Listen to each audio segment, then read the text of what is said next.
السلام عليكم. هذا الشعر عن انهيارات مؤلمة بأراضي ويناد في ولاية كيرلا بكلام نوفل ميل في بحر الكامل.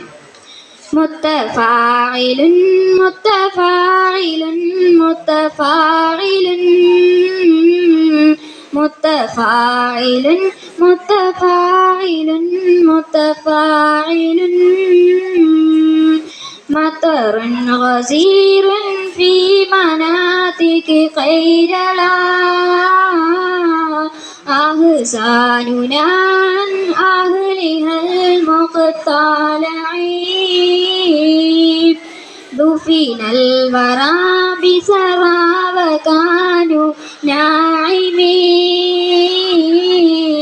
وبكاؤهم لم يرفعوا إلا الأنين قتلت مئات بانهيار أراضيهم وكأنهم قصفوا تماما صاعقين سمعوا صراخا شق من فوق الجبال هلكوا سريعا تحت صهر في المطين نشدوا إيالا ليلة كانوا معا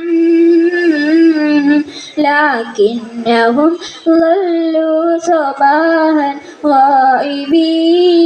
غائبين جلبت سيول بالتراب مثقلا سقطت سقوفا فوق رأس ساكنين هربت بيوت والشوارع والقرى ومعاهد ومواطنوها مؤرقين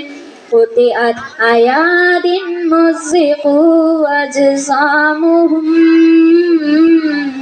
إخواننا بين الجذور مكدعين دفرت مقابر في بيوت